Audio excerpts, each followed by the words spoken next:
Kanna what comes next already உனக்கு தமிழ்ல நடத்தியிருக்கேன். எப்படின்னா நீ இப்ப இங்க ஒரு வேர்டு எழுதிருக்கேனா எந்த லெட்டர்ல முடிஞ்சிருக்கோ அந்த லெட்டர்ல ஆரம்பிச்சு ஒரு வேர்டு எழுதணும். இப்ப பேரட் எதுல முடிஞ்சிருக்கு? டி.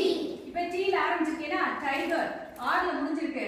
அப்ப ஆர்ல ஆரம்பிச்சு ரோஸ் ஈல முடிஞ்சிருக்கு. இப்ப ஈகிள் திருப்பி அகைன் ஈல முடிஞ்சிருக்கு. எலிஃபண்ட் எதுல முடிஞ்சிருக்கு? டி. இப்ப எதுல ஆரம்பிச்சிருக்கோம்? டீல ஆரம்பிச்சு டொமேட்டோ ஓல முடிஞ்சிருக்கு. ஓல ஆரம்பிச்சிருக்கோம் ஆரஞ்சு ஈல முடிஞ்சிருக்கு எக். இது மாதிரி நான் எழுதிட்டே வந்திருக்கேன். இப்ப இங்க 10 முடிச்சிருக்கேன். இப்ப இங்க எதுல ஆரம்பிக்கணும்?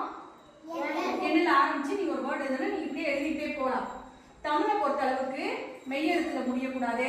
சில எழுத்துக்கள்ல முடிஞ்சா அந்த எழுத்துக்கள்ல அந்த வார்த்தை வராது. ஆனா இங்கிலீஷ்ல அப்படி கிடையாது.